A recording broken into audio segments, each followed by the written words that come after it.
earth is Paul Ryan courting Steve Bannon on this, Anna?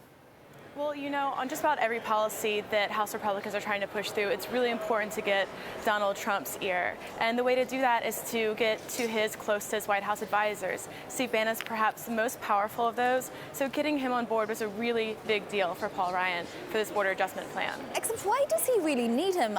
According to our reporting, the plan already has several backers, including Stephen Miller, including Reince Priebus, including the Commerce Secretary just sworn in, Wilbur Ross, and Trade Advisor Peter Navarro, and maybe even Jared Kushner. Well, it's going to be an uphill battle to get it passed in Congress. There's a lot of House Republicans and Senate Republicans who are very wary of the border adjustment element of Paul Ryan's tax plan. So the more people in the White House that are on board and the more people that are convincing Donald Trump that this is a good idea, the more chance Paul Ryan has of actually getting this passed. What will he have to give Bannon in return? Well, right now he's been very complimentary of Donald Trump. Almost every opportunity he gets, he praises the president. They always talk about how they're speaking daily. Donald Trump will defer to Paul Ryan on different policy issues. Ryan says he's doing a great job. He's the chairman president that the United States needs right now. So I think they're definitely trying to play up this friendship. Is this Ryan in competition with Gary Cohn, and Ryan trying to get his name on a tax plan that maybe Gary Cohn has a different idea about?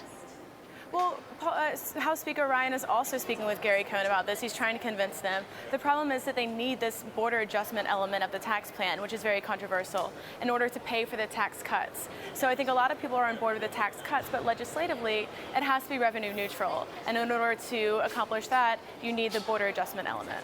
Now, the Treasury Secretary, Steve Bannon, has said in public that he has some concerns about the border adjustment tax. Is there the potential for the tax not to be as high as has been suggested, maybe 20%, but something a lot lower, 5%, 3%? Well, the 20% would be the new corporate rate under Paul Ryan's tax plan. And we haven't really heard any details about what could be given in a compromise. The 20% is not an arbitrary rate. It would be the new corporate rate. But Paul Ryan did say that they're going to work with the Ways and Means Committee to try to work out the transition, make it a little less scary for some of the companies and some of the groups that have come out in opposition to this plan.